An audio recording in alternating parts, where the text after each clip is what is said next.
Welcome back friends, एक बार फिर से आप सभी का स्वागत है मेरे इस चैनल दिल से दिल तक में, जहां पर मैं एक ऐसी कोई बात लेकर के आती हूं जो सीधे हमारे दिल से निकल कर आप तक के दिल तक पहुंचती है। तो आप देख रहे हैं दिल से दिल तक। और इसके पहले कि मैं बातों को आगे बढ़ाऊं, मैं आपके इस शो की होस्ट और आप सबकी दोस्त सुरभि पांडे आपके साथ मौजूद हूँ। और इसके पहले कि मैं बातों को आगे बढ़ाऊँ, मैं बस इतना कहना चाहूँगी, please like share and subscribe my YouTube channel दिल से दिल तक। और साथ में मेरा एक और भी चैनल है उड़ान सपनों से लेके हकीकत तक का सफ़र, जिसमें मैं आपको मोटिवेट करती हूँ और वहाँ पे कुछ अच्छी बातें बताती हूँ। तो वो आप उसको भी देखना ज़रूर, मुझे वहाँ पे भी फॉलो करें, मेरे उस चैनल को भी सब्सक्राइब करें। बट हाँ, अभी मैं बातें कर रही थी दिल से दिल तक पे, मैं आप लोगों के साथ अभी मौजूद हूँ। और आज मैं बातें करूँगी बिहार की जिस तरह के मौजूदा हालात हैं, जिस तरह की बाढ़ की समस्या बनी हुई है, जिस तरह से लोग बाढ़ के कारण बेघर हो गए हैं, जानवर मर रहे हैं क्योंकि उनको खाने नहीं मिल रहा। इंसानों की बात करें, जानवर तो छोड़ ही दें, इंसानों की बात करें तो इंसान घर से बेघर हो गए हैं, उनका सारा सामान डूब चुका है, खाने के लाले पड़ गए हैं, यहाँ तक कि उनको घर भी नाव से जाना पड़ रहा है, घुटने से ऊपर पानी जा चुका है। और बाढ़ में कितने लोगों की जान जा चुकी है। और हर बार ये समस्या कोई आज की नहीं है, ये बहुत पुरानी समस्या है बाढ़ की। हर बार बाढ़ में बिहार के लोग डूब जाते हैं और फिर भी बिहार में बहारे बहार है, क्योंकि बहारे बहार नहीं है, एक्चुअली बिहार में बाढ़ ही बाढ़ है और लोग बाढ़ से परेशान रहते हैं। इसके बाद भी बिहार में सरकार कहती है कि सब कुछ बहुत बढ़िया है, कुछ भी गलत नहीं है। भाई, बिहार में बहुत तरक्की हो रही है ना। तो आपकी मैं पूछती हूँ कि ये किस तरह से अच्छा हो रहा है। बाढ़ में जाकर के आपने एक बार भी ग्राउंड फ्लोर पे जाकर के देखा है, लोगों से पूछे, उनके हालात देखे, किस तरह से उनके सामान डूब रहे हैं, उनका घर डूब रहा है, जिस तरह से उनके रोजगार खत्म हो गए हैं, जिस तरह से उनको खाने की परेशानी हो रही है, अनाज नहीं मिल रहा है, उस तरह से मतलब इस तरह के जो हालात बने हुए हैं। और ऐसे में आप इलेक्शन करवाने की सोच रहे हैं, आप सोच रहे हैं कि इलेक्शन होना चाहिए और ये उम्मीद भी कर रहे हैं कि आप जनता की मदद नहीं करेंगे, लेकिन फिर भी आप जनता के भरोसे, उनके वोट की मदद से, उनके जो कीमती वोट है उसकी मदद से आप सत्ता पे बैठेंगे। मतलब जनता के सर पे बैठ करके आप अपना कहते हैं ना कि उन्हें अपनी उंगली में, अपने इशारों में नचाएंगे। इतनी हिम्मत आप में, आपकी तो हिम्मत की दाद देनी पड़ेगी। तो मैं बस यही कहूँगी कि मेरे इस चैनल के थ्रू मैं बस ये कहना चाहती हूँ कि जो भी मेरी इस बात से सहमत है वो प्लीज़ मुझे कमेंट करके ज़रूर बताएं कि मैं जो आज सवाल खड़ा कर रही हूँ, मतलब मेरा ये जो आज का टॉपिक है, बिहार में बहारे बहार है, मतलब बाढ़ ही बाढ़ है। तो मैं ये कहना चाहती हूँ कि अगर आप मेरी बातों से सहमत हैं तो मुझे कमेंट बॉक्स पे कमेंट करके ज़रूर बताएं। और मेरी इस यूट्यूब चैनल दिल से दिल तक को ज़रूर लाइक करें, शेयर करें, फॉलो करें, मुझे सब्सक्राइब करें मेरे इस चैनल को और अपना यूं ही प्यार देते रहें। दूसरी बात कि मैं जो कहना चाहूँगी, कुछ सवाल मैं आपसे पूछना चाहती हूँ कि दूसरी बात जो मैं ये कहना चाहूँगी कि बाढ़ की समस्या ऐसी बनी हुई है कि लोग बाढ़ में डूब रहे हैं, अपने घर खुद नाव से जा रहे हैं। बच्चे जिनको पता नहीं है वो उस बाढ़ के पानी को स्विमिंग पूल समझ के उसमें तैर रहे हैं। और अगर मैं बिहार में बातें करूं, भागलपुर की, तो भोलानाथ पुल की कंडीशन तो इतनी बेकार पड़ी हुई है कि वहाँ पे हम जैसे गरीब लोगों के लिए स्विमिंग पूल कह सकते हैं फ्री ऑफ कॉस्ट तैयार है। कोई भी वहाँ जाके डूब करके आराम से तैर सकता है। और अगर पानी थोड़ा और ज़्यादा बढ़ा तो लोगों की जान भी जा सकती है। कोई बात नहीं है, सड़कें तो माशाल्लाह इतनी अच्छी हैं कि इंसान उस सड़क पे चले तो सीधे ऊपर पहुंच जाए। फिर भी बिहार में बहारे बहार है। कोरोना अगर किसी पॉलिटिकल लीडर को हो जाता है तो उनके घर को ही हॉस्पिटल बना दिया जाता है, तमाम इंतजाम किए जाते हैं, इंतजामात इतने अच्छे होते हैं कि उनका इतना ख्याल रखा जाता है कि वो तुरंत ठीक हो जाते हैं। लेकिन अगर यही बातें करें आम जनता की, जब वो बीमार पड़ते हैं तो हॉस्पिटल्स में उन्हें बेड्स तक नहीं दिए जाते और उनका ख्याल तक नहीं रखा जाता, वो यूं ही मर जाते हैं। ऑक्सीजन की कमी से कभी मर जाते हैं, कभी लापरवाही की वजह से मर जाते हैं, कभी डॉक्टर्स की वजह से मर जाते हैं क्योंकि वो उनका प्रॉपर चेकअप नहीं करते, और कभी बेड्स अवेलेबल नहीं है, मेडिसिन अवेलेबल नहीं है। इन सारे हालातों की वजह से बिहार की जनता जूझ रही है।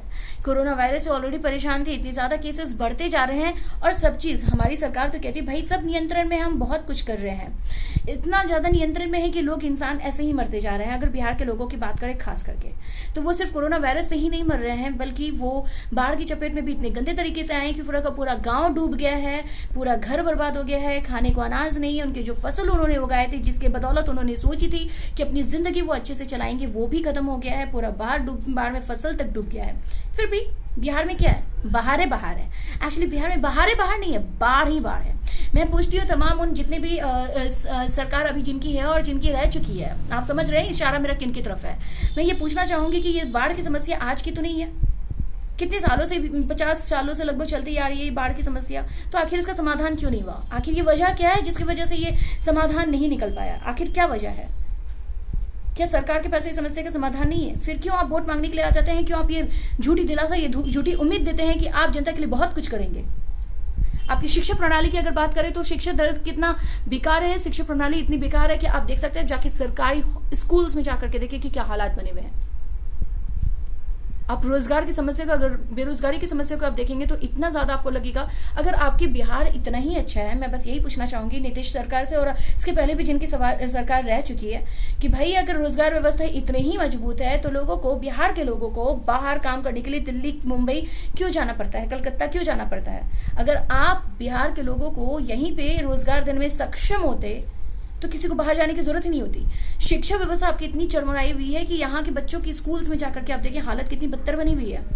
अगर शिक्षा प्रणाली इतनी अच्छी होती, इतने अच्छे कॉलेजेस होते, इतने अच्छे स्कूल्स होते तो बाहर लोगों को जाने की जरूरत, बच्चों को बाहर जाने की क्या जरूरत पड़ती, दिल्ली में जाकर के एडमिशन लेने की क्या जरूरत पड़ती, मुंबई में जाने की जरूरत क्यों पड़ती। आप खुद जवाब दीजिए। आज मैं बिहार को मुद्दे को ही लेकर के आई हूँ, यहाँ की बाढ़ व्यवस्था को, यहाँ की शिक्षा व्यवस्था को, यहाँ की स्वास्थ्य व्यवस्था को, यहाँ की सड़क की व्यवस्था को, इन सारी व्यवस्था को लेकर के मैं सवाल आज खड़ा कर रही हूँ और जवाब आप सभी को देना होगा, सरकार को देना होगा। और साथ ही अगर आप सभी को लगता है कि मैं ये बातें सही कह रही हूँ तो मुझे कमेंट बॉक्स पे कमेंट करके जरूर बताएं, मुझे लाइक करें, शेयर करें मेरे इस यूट्यूब चैनल दिल से दिल तक को, और मैं आपके साथ हमेशा आते रहूंगी ऐसे ही मुद्दे को उठाते हुए।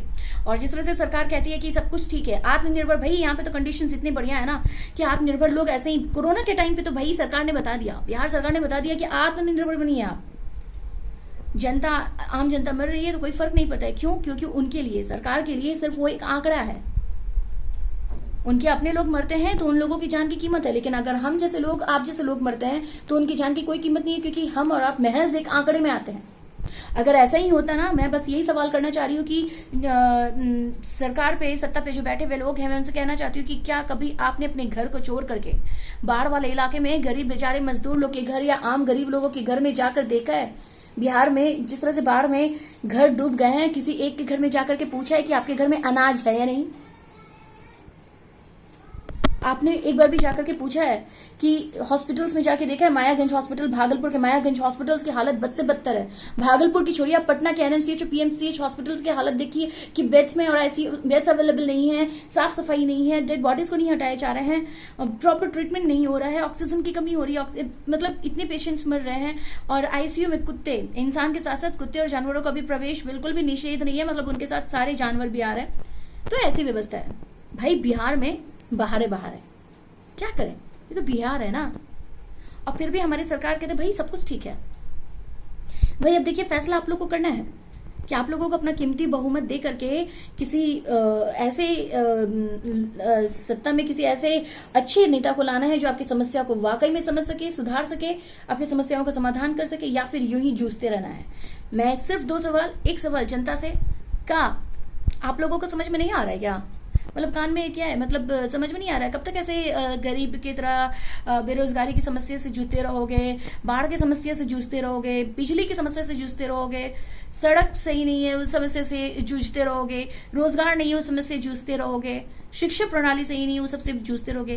का बदलना नहीं है क्या? बिहार को आगे नहीं ले जाना है का? और सरकार का कान में तेल डाल के सूत गए हो का? सुनाई नहीं पड़ रहा है? कान में आवाज नहीं जा रहा है का? या फिर उसी टाइम में जगते हो, कुंभकर्ण की तरह हो गए हो? उसी टाइम में जगते हो जब इलेक्शन होता है। जब इलेक्शन होता है तब सभी के गले, गरीब से गरीब लोगों के पास जाते हो, हम लोगों का दर्शन करते हो और बोलते हो भाई हम तो तुम्हारे सब कुछ करेंगे, हम तो आपके लिए ये कर देंगे, हम तो वो कर देंगे। भाई ये और वो करने का वक्त आ गया है ना। पूरे बाढ़ से बिहार के लोग मर रहे हैं, कोरोना वायरस से, कोरोना जैसी महामारी से लोग मर रहे हैं, आपको दिखाई नहीं पड़ रहा है का? कान में तेल डाल के सो गए हैं? तो जाग जाइए, इसके पहले कि जनता जाग जाए। और अगर जनता जाग गई ना तो आप परमानेंटली सो जाएंगे, बुझे कि नहीं? तो थोड़ा सा सोचिएगा। बिहार में बाहर है ये कहने से नहीं होगा, बाहर लाना पड़ेगा। अभी तो फिलहाल बाढ़ है, मां के आप देख लीजिए। Well friends, keep watching this and keep supporting on YouTube channel दिल से दिल तक बाय सुरभि पांडे। लाइक करें, शेयर करें, सब्सक्राइब करें मेरे चैनल को, कमेंट करके जरूर बताएं कि मैंने जो बातें कही है वो सही है या गलत। और हाँ, ज्यादा बस इतना कहूंगी कि अपना ख्याल रखें, अपनों का ख्याल रखें, क्योंकि आपको आत्मनिर्भर बनना है।